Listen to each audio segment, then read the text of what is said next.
ये वो बस है जो रोज़ाना जब मैं मस्जिद ज़ोहर की नमाज़ पढ़ने आता हूँ तो ये मुझे फिर मस्जिद से घर पहुँचाती है। ये स्पेशल ज़ोहर की नमाज़ पढ़ने इस पर आता हूँ मैं।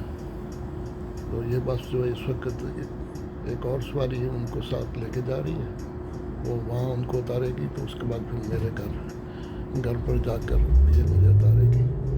तो ये नॉर्वे की साइड में कुछ नज़ारा भी दिखा रहा हूँ जो ये बसें और नीचे कारें मुख्तलिफ जा रही हैं और उनका थोड़ा थोड़ा नज़ारा भी दिखा दो।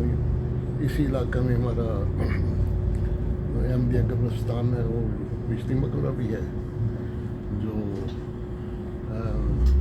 मकबरा मूसियान कहते हैं। ये सामने यहाँ जो नज़र आ रहा है ये इलाका है, यहाँ पर ये हमारा मकबरा मूसियान है। ये बुकारें सामने आ रही हैं इसके बैक पे।